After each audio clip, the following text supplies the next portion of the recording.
دي ايه بقى؟ انا في شعري واقع من حته ومحلوق من حته ولا ايه؟ لا دي كانت قصه معينه اكيد انت عاملاها. كل دي قصه. بس هو استني، هي عشان بلاك اند وايت في حته هنا هي مش باينه اكيد، صح؟ بس بالعكس، نورنوره اشكر. شفتي؟ ايه خلاصي ده. انا نور وهي كنا خطيرة. صحاب، أيوة.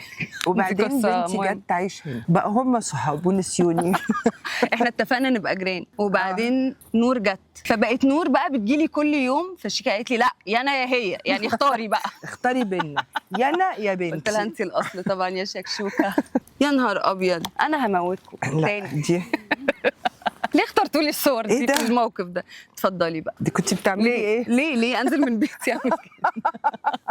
مش بس متقمصه، انا مصدقه ان انا في حرب، يعني فاهمه رياكشن حربي مين؟ فيكي. بس ليه؟ حلو على فكره. ايوه إيه ده؟ انا بحب الصوره دي قوي قوي قوي. دي صوره معروفه ليكي قوي. ده ابويا اللي مصور. بجد؟ ابويا كان بيحب التصوير قوي، يعني انا اتولدت كان عندنا حاجه اسمها الاوضه الضلمه. الاوضه الضلمه دي بيحمض فيها، يعني بابي مش بس بيصور، بابي بيحمض. ده يعني في البيت؟ في البيت. الله ده الموضوع كان بجد قوي. فانا كبرت عارفه كل الحاجات دي، فهو كان بيصور، كان دايما يحب يصور. تحفه. دي في العجمي. دي حلوه قوي، قمر ما شاء الله.